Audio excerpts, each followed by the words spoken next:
Welcome to Gaia's Calling, where stories ignite your spirit and the earth whispers her secrets. I'm Brad Swift, a right-on-purpose author of eco-fiction and nonfiction, inviting you to become an eco-guardian. Together, let's explore the wonders of our world and take action to protect them. Listen closely. Gaia is calling. And today's call is One Cause Part 4.1, The Myth of Infinite Resources. Why believing in unlimited resources is holding us back. So let's dig in.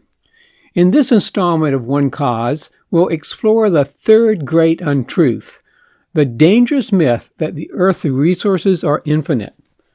By exposing the stories that drive overconsumption and exploitation, we can begin to rewrite a narrative of balance, stewardship, and regeneration. So the third great untruth is the Earth's resources are infinite. We live as though the planet has endless resources, an untruth that's dangerously easy to believe. Water flows from our taps without pause, electricity lights up our homes at the flip of a switch, and the forests feel far away from the world of desks and screens. But the truth is, these resources are finite, and we're using them faster than the Earth can replenish. For instance, over 15 million trees are cut down each year. Think about that number for a moment. 15 million lives, each one a carbon sink, a home for wildlife, a part of the larger ecosystem, gone. This deforestation impacts the air we breathe, the climate we depend on, and countless species that once thrived in these forests. The imbalance becomes even more stark when we look at the numbers. Humans now make up about 36% of the biomass of all mammals on Earth, while our domesticated livestock, primarily cattle and pigs, constitute about 60%. Well, how about the wild mammals? Well, they account for just 4%. Let that sink in. The animals we've domesticated to feed our consumption vastly outnumber the wildlife that used to roam freely, pointing to how deeply we've bought into this untruth.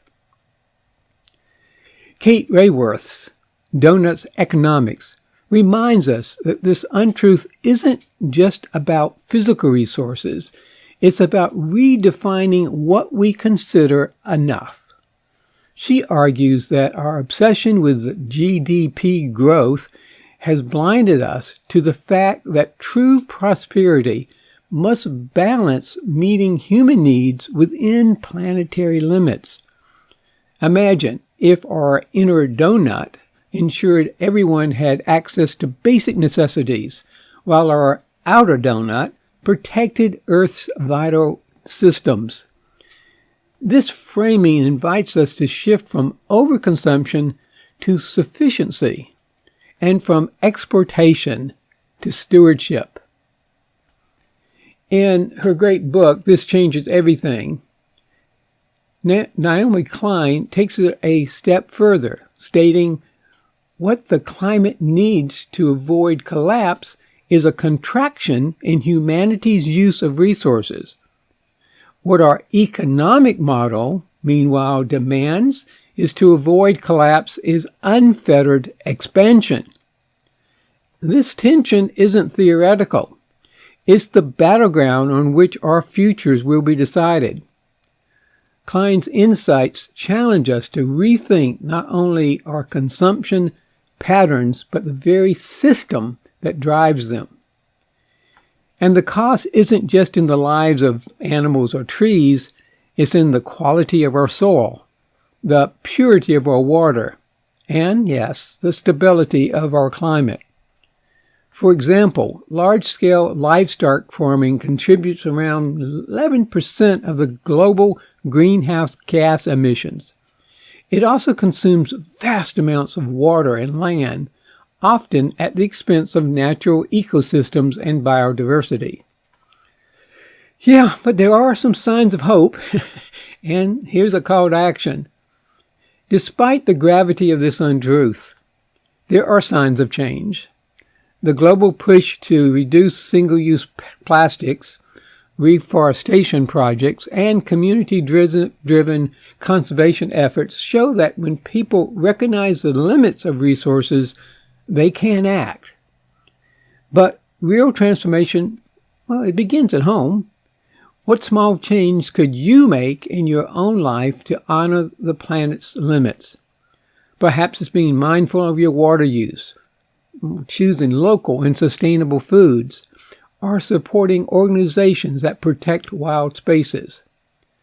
Every action, no matter how small, pushes back against this untruth and helps create a world where balance, not excess, becomes the norm. So what's next? Well, while addressing the myth of infinite resources is crucial, there's another narrative that shapes our actions in profound ways. Our beliefs that this technology will save us. And the next installment will unpack this great untruth and explore what it truly means to innovate wisely. So, stay tuned later this week, part 4.2, The Tech Savior Myth. And this is Brad, eco-author and eco-guardian in training. P.S. Thank you for joining us on this journey to explore the stories that shape our lives and the future of our planet. What stories do you see around you that need to change? Share your thoughts by commenting. And if this resonates with you, please share it with your friends and family. Let's grow this community of eco-guardians in training. If you haven't already, subscribe to follow the series. Together, we can write a new story.